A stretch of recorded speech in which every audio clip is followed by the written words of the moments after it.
Nós estamos vivendo em situações anormais. As circunstâncias que Deus nos colocou nos últimos dias não são circunstâncias para as quais nós nos preparamos ao longo de nossas vidas. Eu, como pastor de igreja, não fui ensinado no seminário a lidar com os dias que a gente está vivendo. Ninguém me ensinou a consolar 3 enlutados por semana. Ninguém me ensinou a ter que lidar com um exercício de ministério onde a minha presença é potencialmente prejudicial. Ninguém me ensinou a lidar com circunstâncias em que trabalhar é um problema. Ninguém me ensinou a conseguir passar parte do meu tempo de ministério isolado e trancado dentro da minha própria casa, sem poder fazer aquilo que eu fui ensinado a fazer. Você vive circunstâncias anormais agora. Você está em um culto em que você não pode abraçar os irmãos da igreja. Você está num período em que se unir como igreja é uma coisa perigosa. Vivemos em circunstâncias anormais. Um dos meus escritores favoritos se chama José Ortega y Gasset. Ele é um filósofo espanhol que escreveu um livro chamado Meditações do Dom Quixote, em 1914. Esse livro é famoso porque no prefácio tem uma frase muito conhecida do Ortega. Ele diz: eu sou eu e minha circunstância. Se não salvo a ela, não salvo a mim. As pessoas acreditam que nós somos não apenas aquilo que somos, nós somos também as circunstâncias onde nós somos inseridos. Isso tem as suas versões nas mais variadas áreas da ciência e do conhecimento, da filosofia, da sociologia. Você pode pensar no behaviorismo radical, na psicologia, você pode pensar na sociobiologia, você pode pensar no homem como fruto do meio dentro das ciências naturais. As pessoas olham para nós como parte de alguma coisa, parte das circunstâncias. Jó foi um homem que viveu circunstâncias anormais. Circunstâncias que nos dão uma fonte de conhecimento antropológico muito profundo acerca daquilo que Deus espera de nós quando as nossas circunstâncias não são aquelas para as quais a gente se preparou. Se você abrir sua Bíblia em Jó capítulo 2, o que a gente vai encontrar é o segundo momento na vida de um homem que era rico, que era próspero, que era reconhecido, famoso e honrado. Ele não era famoso porque simplesmente era conhecido, ele era famoso porque ele era respeitado. No próprio livro de Jó, ele vai dizer que quando chegava nas praças, os jovens se retiravam, os velhos se levantavam em honra à presença daquele homem. Agora, no livro de Jó, no capítulo 1, nós lemos um Jó que perde tudo. Deus leva seus tesouros, Deus leva os seus servos, Deus leva os seus filhos. As circunstâncias de Jó mudam. É um tempo anormal para ele. O que nós lemos no livro de Jó, no capítulo 1, é que isso acontece porque Deus age soberanamente para mudar as circunstâncias de Jó. Deus o faz assentindo a uma atuação do próprio diabo contra a vida de Jó. Lemos ainda em Jó capítulo 1 que Jó louva a Deus, que Jó não blasfema, que Jó não nega o Senhor, que Jó continua fiel. Deus deu, Deus tomou, louvado seja o nome do Senhor. No entanto, desgraça pouca é bobagem. Novamente a gente lê no livro de Jó um conselho celeste. Se você ler comigo Jó, capítulo 2, do verso 1 a 6, o que a gente tem é o escritor saindo da descrição do que acontece na terra e indo em um novo patamar para apresentar o que foi que mudou as circunstâncias de Jó novamente. Em Jó capítulo 2, do 1 ao 6, diz assim: num dia em que os filhos de Deus vieram apresentar-se diante do Senhor, veio também Satanás entre eles apresentar-se diante do Senhor. Então o Senhor perguntou a Satanás: de onde você vem? Satanás respondeu ao Senhor de rodear a terra e passear por ela. E o Senhor disse a Satanás: você reparou no meu servo Jó? Não há ninguém como ele na terra. Ele é um homem íntegro e reto, que teme a Deus e se desvia do mal. Ele ainda conserva a sua integridade, embora você me incitasse contra ele para destruí-lo sem motivo. Então Satanás respondeu ao Senhor, pele por pele. Um homem é capaz de dar tudo o que tem pela sua vida. Mas estende a tua mão, toca nos ossos e na carne dele, para ver se ele não blasfema contra ti na tua face. Então o Senhor disse a Satanás: você pode fazer com ele o que quiser, mas poupe-lhe a vida. Esse é um segundo momento no livro de Jó, onde Satanás se apresenta diante de Deus. E se apresentando diante de Deus, a gente tem um Senhor que provoca Satanás. No capítulo 1 de Jó, a mesma coisa acontece. Não foi Satanás que foi enredar Jó para Deus, mas foi Deus quem provocou Satanás através da integridade de Jó. Vistes meu servo Jó? A integridade de Jó foi um argumento de Deus no mundo espiritual para estabelecer a sua grandeza e majestade. Deus permite que Satanás toque nas coisas em volta de Jó, nas circunstâncias de Jó, mas impede que Satanás encoste na pessoa de Jó. Agora a gente tem um segundo momento. Mais uma vez, Deus humilha a pretensa soberania de Satanás sobre o mundo. Deus olha para Satanás e diz para ele, que vem se apresentar a Deus, que ele foi incapaz de tirar Jó da fé. A gente é meio nervoso às vezes, não é? Meus parentes mais velhos diziam: Iago, não fala o nome do diabo que chama. Não pensa no diabo que ele aparece. Não fala esse nome dentro de casa. A gente é meio nervoso, meio amedrontado com as forças das trevas. Nos céus, Deus está esfregando você na cara do diabo. Está vendo aqui? Fiel. Está vendo aqui? Firme. Amo o meu nome. Circunstâncias anormais. Perdeu tudo. Foi para a UTI. Até agora não respira direito. Está fiel. Continua firme em mim. Enquanto a gente fica com medo do diabo daqui, Deus nos esfrega na cara do diabo de lá. E Deus diz: meu servo Jó continua firme e fiel. E ele diz: você tocou nas circunstâncias de Jó sem motivo. Sem motivo. Jó estava sofrendo os piores sofrimentos que ele podia sofrer. As circunstâncias de Jó eram tão anormais quanto poderiam ser.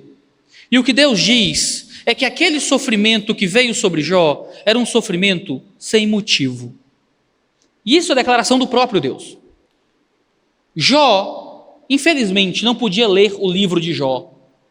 E Jó, ele só conseguia olhar para o próprio sofrimento pelas lentes de onde ele estava, fincado na própria dor, naquele monturo de cinzas onde ele se posicionava. Jó não conseguia ouvir aquilo que Deus disse, que ele sofria sem motivo. Você já parou para perguntar a Deus por que as suas circunstâncias são essas? Você já parou para perguntar para Deus por que é que está doendo tanto? Qual é o motivo da Covid ter levado a sua mãe? Qual é o motivo das imposições civis terem destruído a sua empresa? Você já se perguntou a Deus por que você há tanto tempo luta contra esses sentimentos esquisitos que a terapia e os remédios só controlam, mas nunca mandam embora? O que a gente sabe do lado de cá é que Deus sabe. Só o que a gente sabe do lado de cá é que o Senhor tem motivos para isso. Jó sofre porque há um plano de Deus no mundo espiritual que não estava acessível a Jó. Só o que nós sabemos é que tem um vírus, veio da China, as conspirações dizem coisas diferentes. Por quê? A verdade é que, no fim das contas, muito do nosso sofrimento é sem motivo. É um jeito quase niilista de olhar para as coisas, mas essa é uma declaração do próprio Deus. Jó sofreu sem motivo. Às vezes a gente sofre com motivo. Se você é um namorado babaca, você vai perder a namorada e a culpa é sua. Se você for um mau administrador financeiro, sua empresa vai falir e você não tem a quem culpar. Se você enche sua lata de cachaça, você vai virar um dependente químico e quem começou esse processo foi você. A culpa é sua, do seu sofrimento. Mas quando um vírus toca pessoas que se trancaram em casa, quando a economia da empresa que você cuidou com tanto carinho, a economia em volta faz com que as coisas não possam ir bem. Quando você faz todo o tratamento direitinho, mas a doença só piora, o câncer volta, por que, Deus? E a resposta é que muito sofrimento não tem porquê. Estava num velório esse ano ainda. Um irmão da nossa igreja morreu afogado. Um outro irmão estava lá com ele, viu tudo aquilo, tentou salvar o amigo e não conseguiu. Velório, aquele desespero de pessoas sofrendo, chorando, com saudade. A gente estava sentado, eu e o amigo que tentou salvar o colega. E eu dizendo, cara, eu não sei porquê. Eu sou pastor, eu devia saber porquê, né? A igreja me paga um salário para eu dar respostas. E a verdade é que tem respostas que a gente não pode dar. As pessoas morrem sem motivo. Eu não sei por que ele morreu.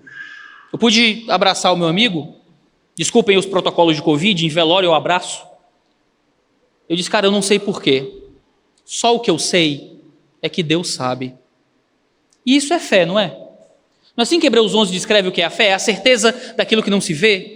É a prova de coisas que a gente não consegue muitas vezes provar? Eu não sei por que essa pandemia está levando tantos amigos e parentes. Eu não sei por que as circunstâncias da nossa vida estão tão anormais. Só o que eu sei é que Deus sabe.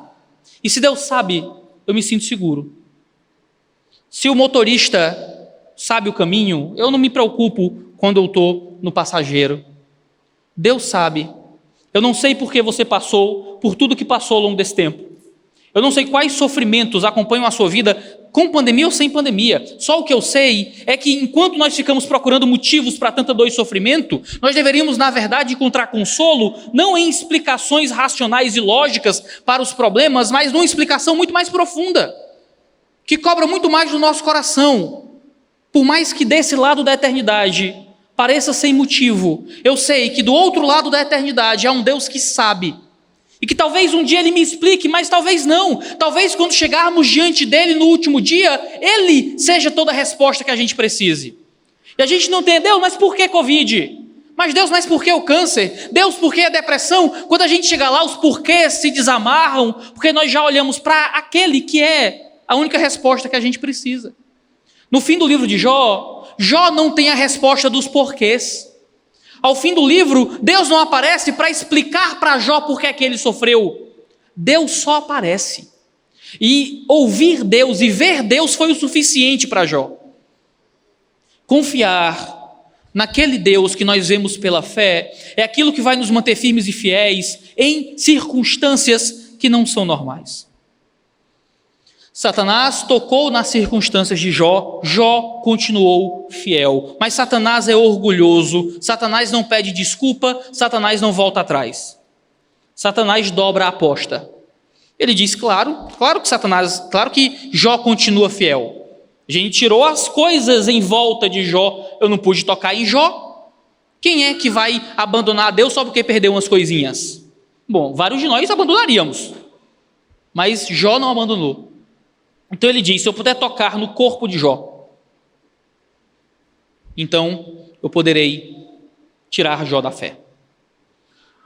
Deus então permite que Satanás toque no corpo de Jó, sem motivo, mas impede que Satanás tire a vida de Jó. Duas coisas me chamam a atenção aqui. A primeira é que nós temos Deus permitindo que o diabo maltrate um homem. Os ateus, os descrentes, leem o livro de Jó e dizem que Deus está torturando um homem inocente. E sabe qual é a defesa cristã a isso? É que é verdade. Deus está torturando Jó. Deus está permitindo que Jó sofra sem motivo, sem causa, sem culpa no cartório. Deus permite o sofrimento do seu servo mais fiel, justamente para que esse servo fiel consiga ter e exercer um tipo de perseverança que comunica algo para nós hoje. Ao lermos sobre a paciência de Jó, em circunstâncias tão terríveis, nós somos motivados à nossa própria paciência. Jó foi um pequeno paradigma daquilo que Cristo seria mais à frente.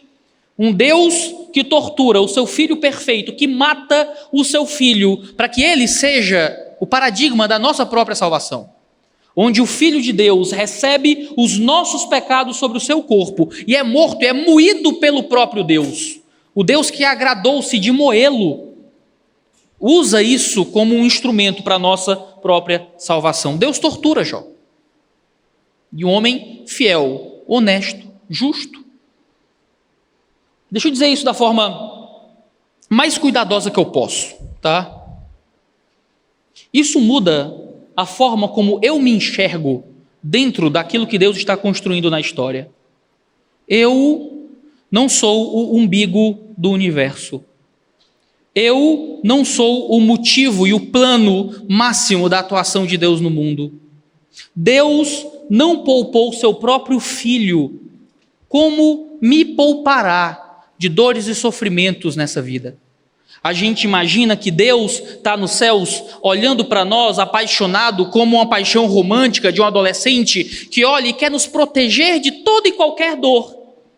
Quando na verdade nós temos um Deus que nos coloca em dores inimagináveis, que deste lado da eternidade são sem motivo, justamente para manifestar a sua glória e cumprir planos que a gente não conhece, coisas que a gente não sabe. Os homens deste mundo vão tentar convencê-lo que a coisa máxima que você pode experimentar nessa vida é a felicidade. O que importa é ser feliz. Vão tentar te convencer que a satisfação dos prazeres físicos é aquilo que há de melhor, que você vem para a religião, que você encontra Jesus e você vai ser feliz. Que você vai vir para a fé e tua depressão vai acabar, que o teu casamento difícil vai se resolver quando você encontrar essa salvação. Não! Você vai vir para a fé e às vezes vai ser mais difícil. Você vai vir para a fé e às vezes Deus vai te torturar. Você vai vir para a fé e às vezes você vai ser perseguido pelos seus da sua casa. Você vai vir para a fé e você vai ficar mais triste. Porque você passou a vida anestesiando o seu coração com droga, com bebida, com entretenimento, com balada, com sexo, e agora você é obrigado a olhar no espelho da palavra e ver de forma crua quem você sempre foi e a quem você se tornou. Se você quer uma religião para ser feliz, disse o C.S. Lewis, procure terapia. Se você quer uma religião para ser feliz, compra algum artigo mercadológico aí. Se você quer ser feliz, vai para a praia. Se você quer salvação, aí a gente começa a conversar. Claro, às vezes a fé vai resolver problemas em nós, que vai nos dar uma felicidade que suplanta todo o entendimento. Mas eu não olho para o livro de Jó e vejo Jó feliz. Eu vejo Jó perseverante. Às vezes, Deus vai arrancar de nós as circunstâncias de alegria para dar a nós coisas muito maiores, muito melhores, muito mais valiosas, coisas que a gente não vê ainda desse lado da eternidade, mas que vão se manifestar eternamente e para sempre na glória de Cristo que se dará em nós. Se você vem para a fé e você vai embora quando as coisas ficam difíceis, você não entendeu que nós adoramos um Deus que foi morto, que o Salvador não veio para esse mundo para simplesmente conquistar o mundo como um líder civil, para conquistar o mundo como alguém que veio para distribuir prazeres a nós de toda forma. É alguém que nos coloca em circunstâncias difíceis para que encontremos apenas nele delícias perpetuamente. Deus tortura Jó, o homem mais justo da terra, para nos lembrar que ele não está aqui para fazer você se sentir bem. É que às vezes a coisa mais amorosa que Deus pode fazer por você é fazer você sofrer um pouco, para que no sofrimento você entenda que esse lado da eternidade é por enquanto. Que esse lado da eternidade é só o agora. De que qualquer conquista que a gente tem aqui não vale nada. E talvez a gente não entenda por que é que Deus mandou pandemia na nossa geração. O que a gente sabe é que Deus sabe. E que Deus, muitas vezes, coloca o seu Filho, que é o centro do seu plano e do seu propósito no mundo, e nos coloca como parte da história dele. A história da salvação não é a sua história. A história da cruz não é sobre a glorificação do seu nome. A obra da cruz é sobre um Deus que está disposto a nos fazer sofrer para que nós possamos encontrar do outro lado da eternidade a verdadeira alegria, que não está aqui, não está depois da pandemia, não está na recuperação financeira, não está enquanto você casar, não está enquanto você sair de casa, não está quando você terminar o financiamento. A alegria que está quando passarmos o rio dessa vida, quando dermos o último suspiro e então descobrirmos o que é viver de verdade. Vivemos por enquanto, em circunstâncias muitas vezes anormais, esperando aquilo que Deus vai de fazer em nós para sempre. Agora, uma segunda coisa que me chama a atenção aqui é que Deus impede parte da atuação de Satanás. Certo? Toque no corpo dele, mas não lhe tire a vida. Eu peguei Covid 2 vezes. A primeira vez foi tranquila. A segunda vez eu tive um pouco de comprometimento do pulmão.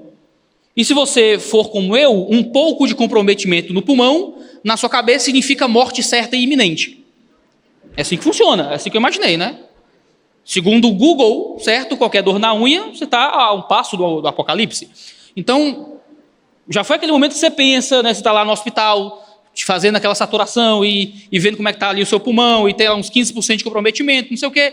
E você já está imaginando, não, tenho que dar a senha da conta tal, que minha mulher talvez não tenha, tenho que gravar um vídeo para minha filha, para quando ela for velha e ver lá um vídeo do pai. Você já começa a imaginar, né, o processo de se entregar ao Senhor. Né? Tenho que pedir perdão para esse e para aquele, né? Tenho que contar o segredo do fulano para o ciclano, que não sabe. Aí você começa a... Eu não morri, evidentemente.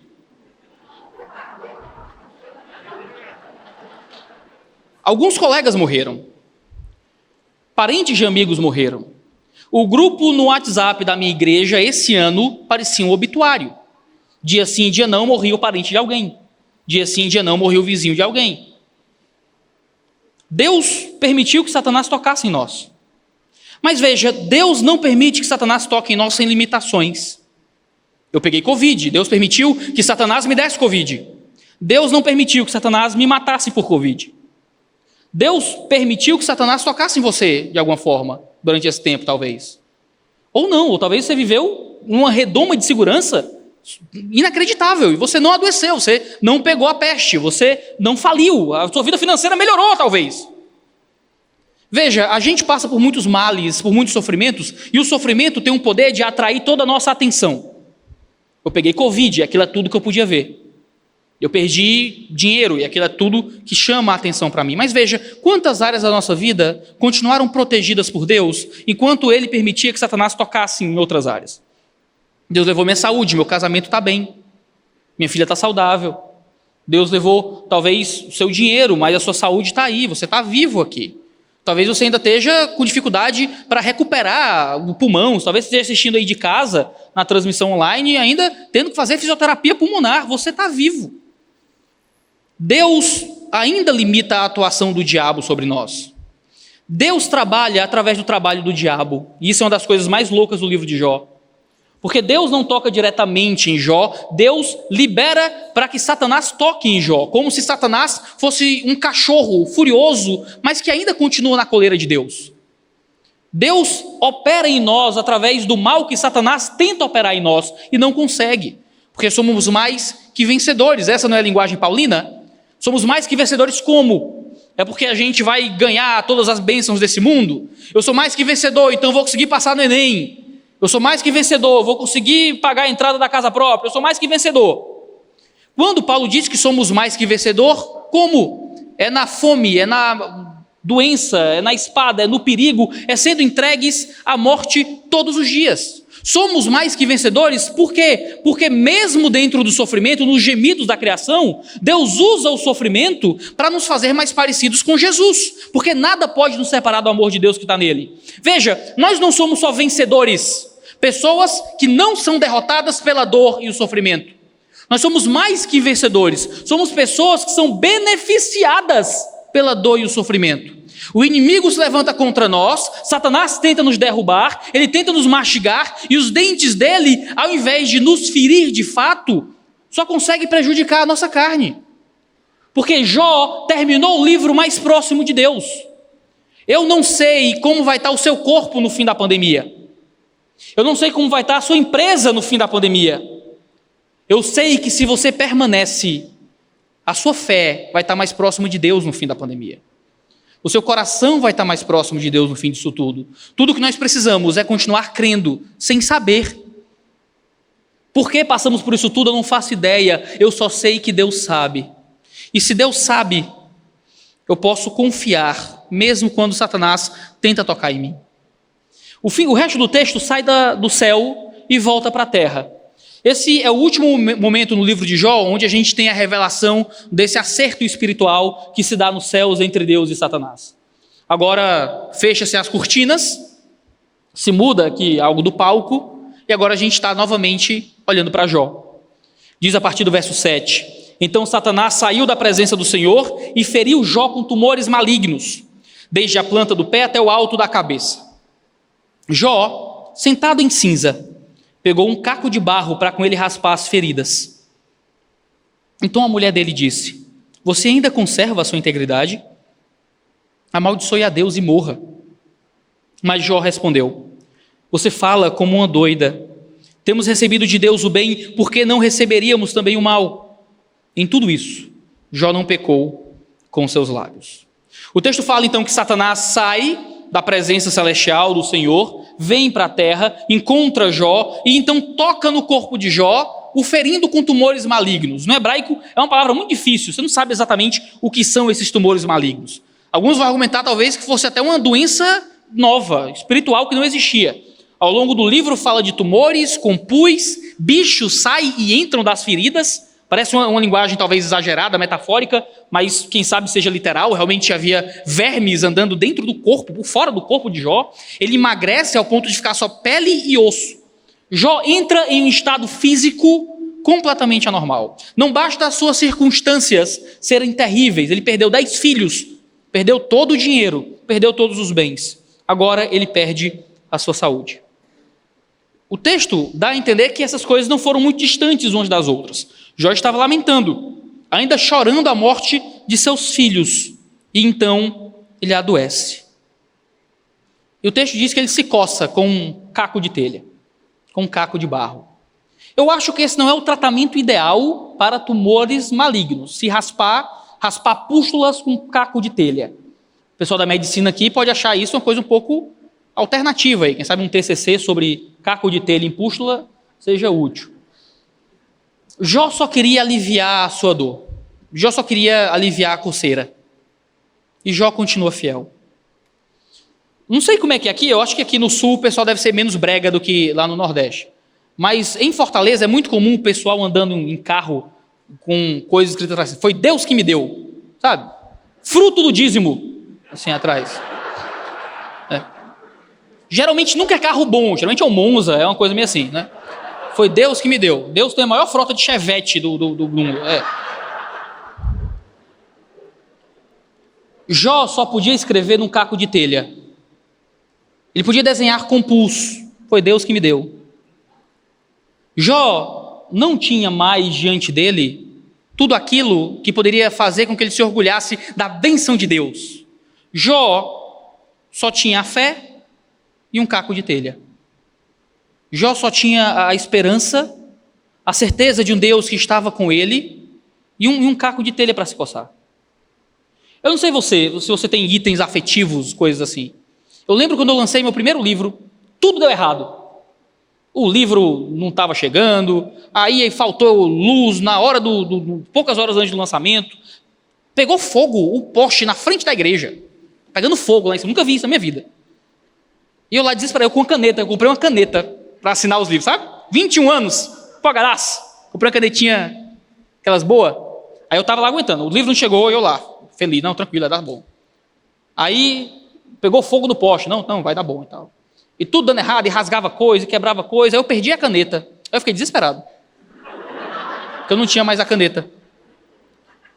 Eu visualizo um homem que não tem mais nada, que perdeu tudo, que está sozinho, que não tem mais filhos, que está doente, com vermes entrando e saindo de suas feridas, agarrado a um caco de telha. Era a única coisa que dava alívio para ele naquele momento. Ele não tinha mais os filhos, ele não tinha mais o dinheiro, ele não tinha mais os servos, ele não tinha nem a esposa para dar para ele segurança. A esposa dele vem para pisar mais nele. O único item de alívio que aquele homem tinha era um caco de telha. Eu imagino aquilo que Deus nos deu nessa pandemia. Onde é que você pode escrever foi Deus que me deu nessa pandemia? É na lápide do seu parente? Deus me deu o luto. é na falência da sua empresa, é no seu extrato bancário, no vermelho. Foi Deus que me deu. É na falta de coisas, é na solidão, é na quimioterapia. Deus que me deu. A gente imagina que ser mais que vencedor é uma coisa mais legal, né? Pelo menos foi o que me prometeram nas camisas que me venderam na internet. Ser mais do que vencedor é uma celebração. Mas Deus nos dá coisas que muitas vezes o mundo nunca vai entender como algo que vem da mão do Senhor. A mulher de Jó aparece ao lado dele não para incentivá-lo, não para convidá-lo a permanecer fiel. A mulher de Jó aparece ao lado dele para pisar ainda mais na dor de Jó. Ao invés de encorajar e motivar Jó à permanência, a mulher de Jó encoraja Jó a ir embora. A mulher de Jó olha para ele e diz: por que você ainda conserva a sua integridade? Para que permanecer fiel? Amaldiçoa esse Deus e morre. A linguagem no hebraico tem uma ironia até, como se dizendo: abençoa esse Deus aí e morre. Mas a ideia é dizer justamente o oposto: você amaldiçoa Deus. Amaldiçoa esse Senhor e entrega a tua vida à morte. Para que permanecer publicamente justo se tudo está dando errado? Para que continuar crente? Para que continuar fiel se tudo o que tu tem para se agarrar é um caco de telha? As pessoas à nossa volta foram muitas vezes convencidas pela cultura, pela TV, por um evangelho da prosperidade, que só vale a pena ser crente se as coisas estão dando certo. Para que continuar fiel se as coisas deram errado? E a gente olha para Deus como se Deus nos devesse alguma coisa. Mas, Senhor, eu rejeitei a irmãzinha, eu não vi a pornografia, eu não bebi cachaça, eu não fui para a balada, ele tentou me dar um beijo no cangote, arrepiei todo, mas fui embora. Cadê Deus? E aí? Aí deu errado, eu não passei no Enem. E aí, Deus, deu errado, eu não peguei o emprego. O descrente pegou a minha vaga. Cadê Deus? Eu pensei que a gente tinha um negócio aqui, eu era fiel, eu não fazia as coisas erradas, eu não transava antes do casamento, eu não enchia a cara de cachaça e minhas coisas iam dar certo. Mas desculpa, eu nunca li isso nos evangelhos. O que eu encontro é o homem mais justo do mundo, torturado pelo Deus vivo. O que eu encontro é Jó sofrendo o fato da sua esposa olhar para ele e convidá-lo à morte. A pessoa a quem Jó, em tese, mais tinha o coração aberto. A pessoa que mais tinha acesso aos sentimentos de Jó. Veja, uma coisa é receber oposição de pessoas que você não conhece, é levar um xingamento no trânsito. Outra coisa é sua mulher, é o seu marido lhe incentivando a descrença. Jó ouve isso e Jó permanece. A esposa de Jó aparece como uma aliada do diabo e ele briga com a esposa por Deus, em uma situação em que tudo o que Jó precisava era dos cuidados de quem estava em volta. Jó precisa permanecer fiel contra quem está em volta. Não foi isso que Jesus disse nos evangelhos? De que muitas vezes o inimigo vai ser o da própria casa, de que aquele que amar a sua família mais do que me ama não é digno de mim? De que muitas vezes as oposições vão vir em circunstâncias tão próximas de nós, na nossa própria casa, quando não temos pais crentes, quando não temos, às vezes, marido ou esposa crente, quando nossos filhos abandonam a fé, quando nosso irmão é descrente, e quando a gente enfrenta batalhas espirituais, o que a gente tem é aquela velha pergunta: cadê teu Deus? Irmãos, a certeza que temos é que Deus está nos céus, soberano, continua olhando para cada detalhe do universo. Deus continua sustentando, pelo poder de sua voz, o mundo em pandemia. Estamos em pandemia e Deus continua trabalhando. Deus não está dormindo e nós estamos esperando o fim da hibernação do Senhor. Deus continua ativo, controlando o mundo com o poder de sua voz. Deus não se esqueceu. Podemos não saber porquê. Sabemos que Deus sabe. Há um contraste muito claro aqui entre a terra e o céu. Na terra, a gente tem uma mulher zombando de Jó. Não vale a pena ser fiel. Amaldiçoa Deus e morre. Nos céus, nós temos o próprio Deus dizendo: viste o meu servo Jó, fiel e íntegro, permanece. Enquanto na terra os homens zombam da fé de Jó, dizendo que Deus está contra ele, nos céus Deus testifica e testemunha da vida de Jó. Porque é isso que nós vivemos exatamente hoje. Porque nós não conseguimos ver a salvação. Porque nós não temos exame de sangue para provar que somos salvos. Se bater um raio-x do teu corpo inteiro, fazer uma ressonância do crente e do ímpio, é igual. Não há nada que nos marque como aprovados por Deus. Só o que nos marca é o Espírito dizendo ao nosso espírito que somos filhos. São as nossas obras, é a nossa vida, é aquilo que a gente manifesta como igreja, é o amor, é o perdão, é a graça, é a misericórdia. São os frutos que evidenciam a realidade da fé. Nós não podemos ver Deus nos aprovando diariamente, mas nós podemos crer. O mundo à nossa volta pode nos dizer que não vale a pena, a cultura pode tentar nos fazer crer que Deus nos abandonou, mas se pela fé olharmos para aquilo que recebemos em Cristo Jesus, podemos ter certeza que não importa os juízos do mundo, o que importa é a vindicação do Deus vivo. O que importa é que no último dia, ainda que o mundo nos despreze, ainda que desconfiem, ainda que nos façam crer que o sofrimento significa reprovação de Deus, quando chegarmos lá, o Deus que sofreu vai poder olhar para nós, olhar para o seu Pai, apontar e dizer: esse é meu, esse é meu, esse sofreu e sofreu comigo. O que importa é que quando chegarmos lá, Satanás mais uma vez vai ser humilhado pela fé que Deus operou em nós. Que enquanto o mundo zomba da igreja, enquanto o mundo se levanta contra os crentes e tenta nos motivar a abandonar a crença por causa de dias maus e difíceis, enquanto às vezes colegas de igreja, de ministério, tentam nos fazer crer que Deus está contra nós quando as coisas dão errado, Deus está nos céus, nos chamando de filhos, nos protegendo de algumas atuações do diabo, abençoando a nossa vida através de sofrimentos que Ele permite que o diabo nos dê. E a gente, sem entender por quê, continua crendo, continua firme em más circunstâncias. Você quer ter a fé de Jó?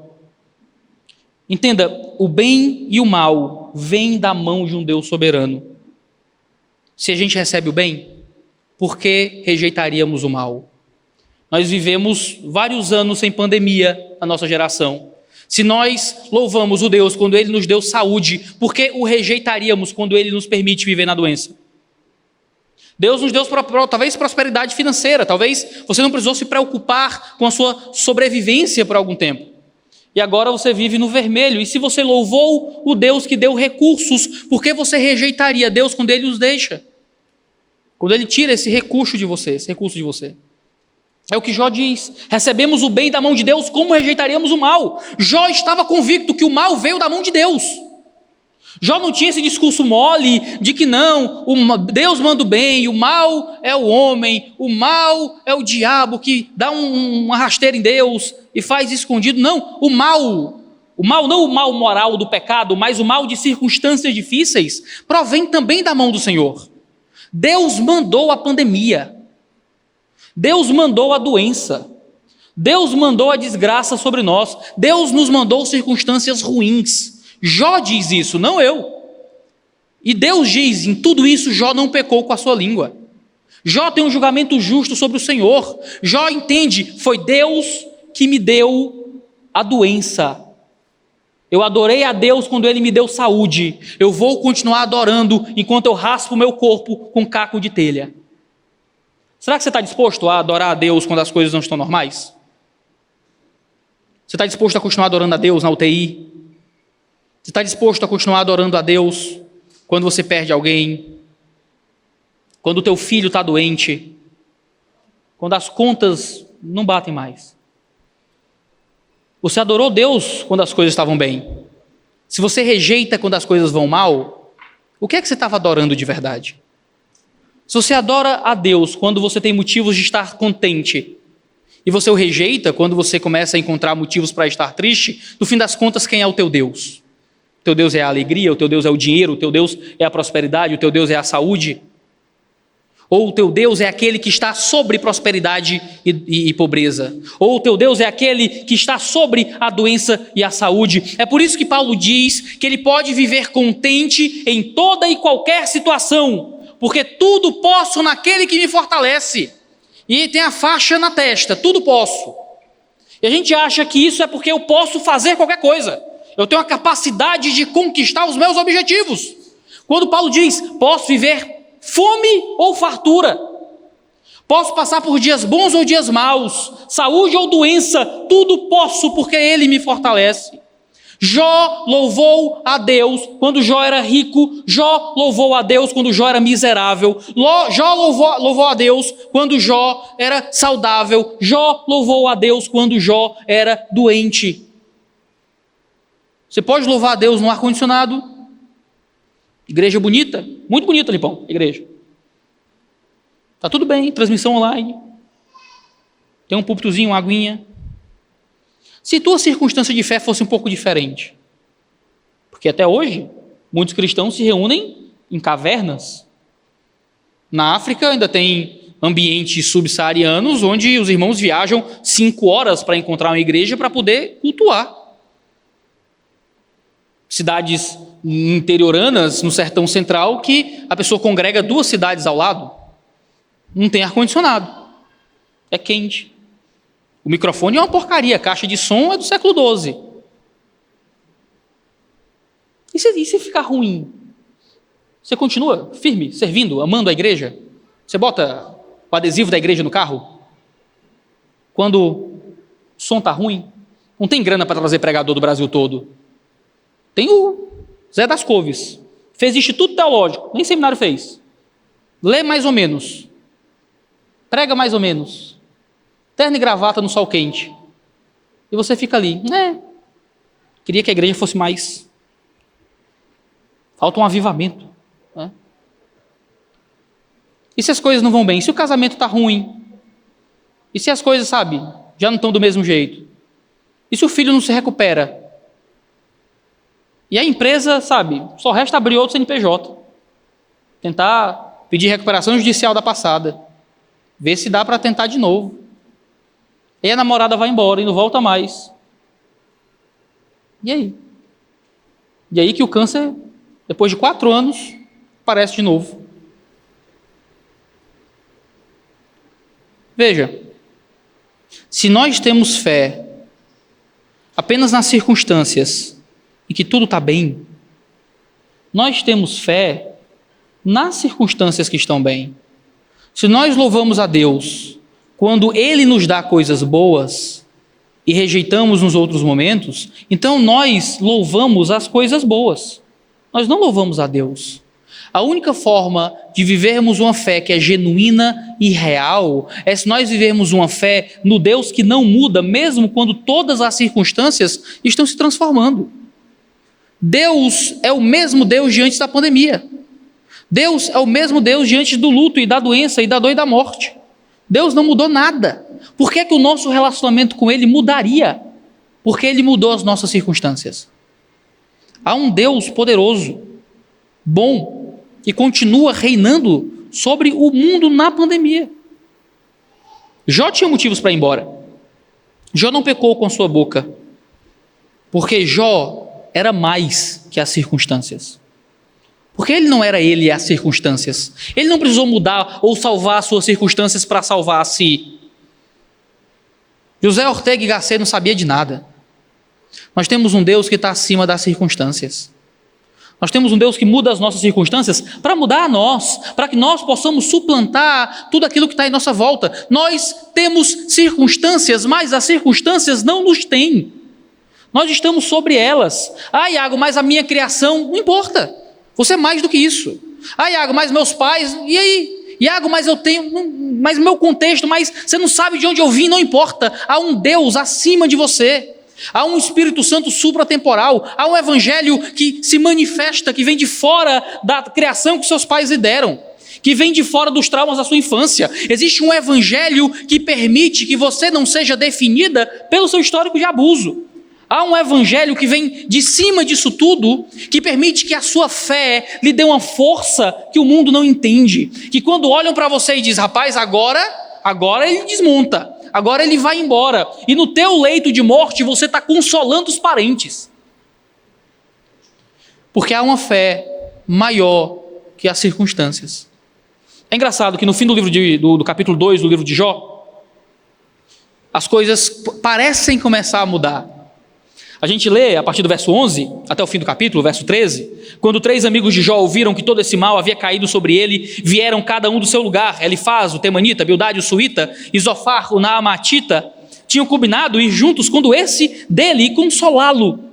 De longe eles levantaram os olhos e não o reconheceram. Então ergueram a voz e choraram, e cada um, rasgando o seu manto, lançava pó ao ar sobre a cabeça. Sentaram-se com ele no chão durante 7 dias e 7 noites, e ninguém lhe disse uma só palavra, pois viam que a dor era muito grande. Parece que as circunstâncias de Jó vão mudar. A mulher de Jó está ali condenando Jó, mas os amigos vêm de longe, enxergam Jó, nem o reconhecem de tão deformado, choram com ele, gemem com ele, se condoem, vêm para consolar, choram, gritam, rasgam o manto, lançam pó para o alto. Passam uma semana sentados no chão, sem dizer uma só palavra, porque viram que a dor de Jó era enorme. E novamente é interessante a diferença do cenário na terra e nos céus. Os amigos lamentavam nas cinzas, Deus louvava aquele homem. Durante o sofrimento é sempre muito diferente aquilo que Deus vê e aquilo que o homem vê. Porque a gente só vê a UTI. Deus vê uma fé sendo renovada. A gente só vê o sofrimento. Deus vê a transformação da alma, recebendo uma dose especial de perseverança, onde você volta da dor mais crente, onde você volta do sofrimento mais fiel, onde Deus leva tudo aquilo que você se apegou nessa vida para te mostrar que a única coisa que vale a pena se apegar nessa vida é Ele. Porque Ele, no fim das contas, é o maior presente que Ele tem para nos dar. Porque Ele muitas vezes tira da gente o nublado das coisas, das riquezas, da saúde, dos bens, para nos fazer enxergar com mais força e certeza que é um Deus conosco. A gente sabe que os amigos não vão ser um alívio à dor de Jó. Às vezes, quando a gente precisa de pessoas próximas, elas são as que mais nos mandam para longe de Deus. Às vezes a gente precisa desses amigos, os amigos vêm para perto de Jó, e esses amigos se tornam uma tortura para Jó. Há um livro muito famoso de teatro de um judeu chamado Jó, a tortura pelos amigos. E é isso que acontece com Jó. Jó é torturado porque ele não tem a presença de alguém que lhe apoie. Talvez você teve que enterrar alguém na pandemia sem a presença de um amigo, sem a presença de um pastor, porque os protocolos não permitiam. Você não tinha sequer quem te consolasse. Você teve que viver as circunstâncias, as duras circunstâncias sozinho. Sabe o que me dá esperança no livro de Jó? É saber que Jó, o justo que sofre, não era tão justo quanto o Cristo que eu adoro. Que Jó, o justo que sofre, sofreu muito pouco comparado com o Cristo que nos salva. E que ainda que Jó sofresse as circunstâncias que sofreu, Jesus venceu circunstâncias piores por nós. Jesus também foi tentado a largar a Deus. Jó foi pela esposa, pelos amigos.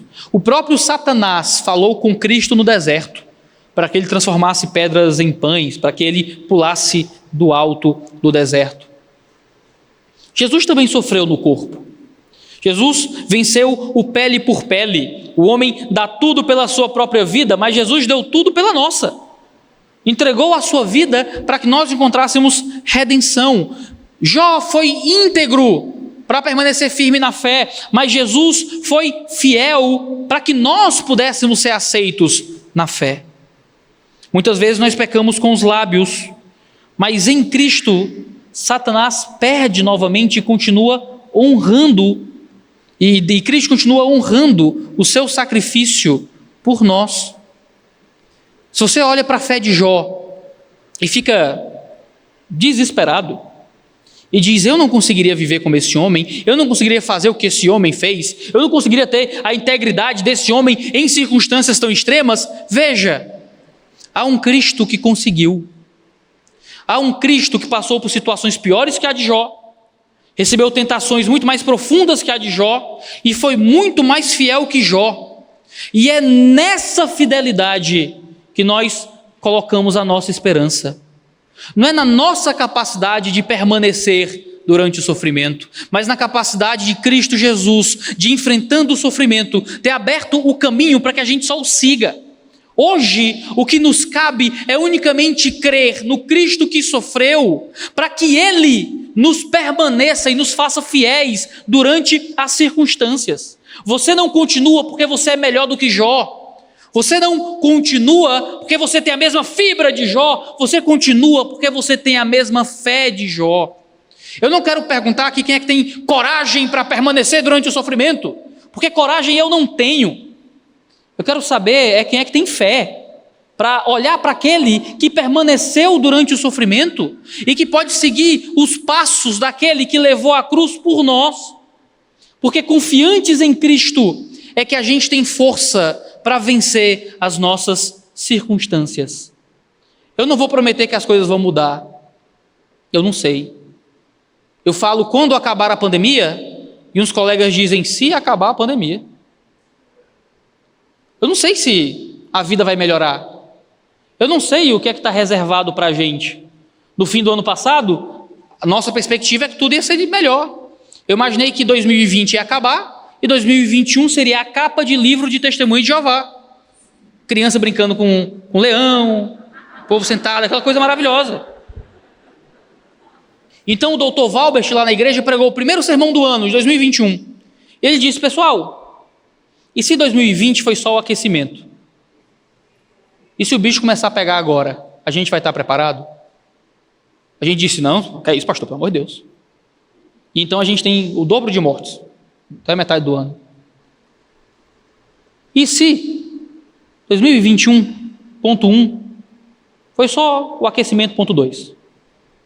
E se o bicho começar a pegar agora, se aguenta? É normal pensar que não. Mas você pode confiar naquele que aguentou. Eu não sei o que é que Deus espera e o que é que Deus nos dará muito em breve. Não sei por que é que a gente sofre. Eu só sei que Deus sabe. E para mim isso é o bastante.